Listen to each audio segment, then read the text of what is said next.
Hello guys, অনেক দিন পর চলে আসলাম ভিডিও দিতে। যদিও এখন সময়ের জন্য ভিডিও দেওয়াই হয় না। তো বলো, এখন সবাই কে কী করছো? আমার সব কমপ্লিট। রুটি করা, দুধ জাল দেওয়া, চা, মানে চাটা জাস্ট খাওয়া হয়নি। চাটা এই যে মেয়ে আর আমি মিলে খেলাম এখন। এই যে আমার মেয়ে খেয়ে আবার দেখো ল্যাদ খাওয়া শুরু করে দিয়েছে অলরেডি। আর তোমরা বলতেই পারো দিদি এখন কেন চা খেলে, মানে চাটা জাস্ট দেরি হয়ে গেল। তার কারণ হচ্ছে আমার মেয়ে পড়তে গিয়েছিল, তাও একা একা চা খাবো, আমি চাটা ওর সাথে একটু সন্ধ্যাবেলা খাই। এখন তোমরা বলতে পারো মেয়েকে কেন চা দাও? ওর যেহেতু একটু গলব্লাডার স্টোনের প্রবলেম আছে, সেই জন্য ওকে ডাক্তার বলেছে মানে মিল্কের প্রোডাক্টগুলো কিছু না দিতে।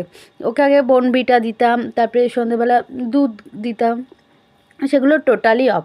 আজকে সেহেতু ওর ঠাকুমা একটু করেছে, ও বলে মামাই, ঠাকুমাকে মাম্মাম থেকে মামাই। ও ছোটোবেলায় মাম্মাম বলতে পারতো না, তাই মামাই বলে। সেই মামাই আজকে পায়েস করেছে, সেই পায়েসটা খেয়েই ও গেছে। ছোটোবেলায় বলতো পায়েসকে পা দাও পা দাও। আর ও স্কাউট ছিল, স্কাউটিং করেছে, তোমরা জানো অনেক দিন আগেই বলেছি যে ও স্কাউট করে। তো বলো সবাই কেমন আছো? আর আমি সত্যিই সাদামাটা ভিডিও দিই, প্লিজ আমার ভিডিওগুলো দেখো আর একটু লাইক কমেন্ট করে দাও প্লিজ, একটু ভিউজ বাড়াও। দেখো ওর নামটা কী বলে, আমার পেছনে কৃষ্ণ ঠাকুর তোমরা দেখতে পাচ্ছ? এই দেখো উকি মারছে। বলো কার কেমন রুটি টুটি হয়ে গেছে? আজকের আমার ডিনারে আছে ফুলকপির তরকারি আর হচ্ছে রুটি। আজকে যেহেতু মঙ্গলবার, মানে ভেজ, আমার ভেজ, বাড়ির সকলের নন ভেজ, কেমন কেউ খেতে পারে না। আর আজ কালকের চিকেন ছিল ওদের, সেটা গরম করে দিয়েছিলাম, তো হয়ে গেছে।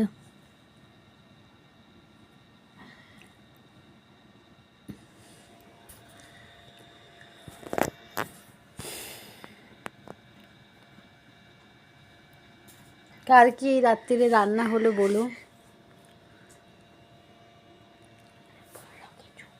আমি তো চা খাই এই স্টিলেরটাই, আমার বেশ ভালো লাগে। আর আমার মেয়ে খায় এইটা। ও আবার বলছে মা আমার কাপটা দেখাও। হ্যাঁ কাপটা দেখাবো। 25 ডিসেম্বর সবাই কোথায় যাচ্ছ বন্ধুরা একটু বলো। আমার খুব ইচ্ছা আছে বহরমপুর যাব, আমার বোনের বাড়ি। আমার আমার নিজের বোন, আমার নিজেরই বোন, আমার কাকার মেয়ে ওইভাবে আমি কোনোদিন ভাবিনি, আমার নিজেরই বোন।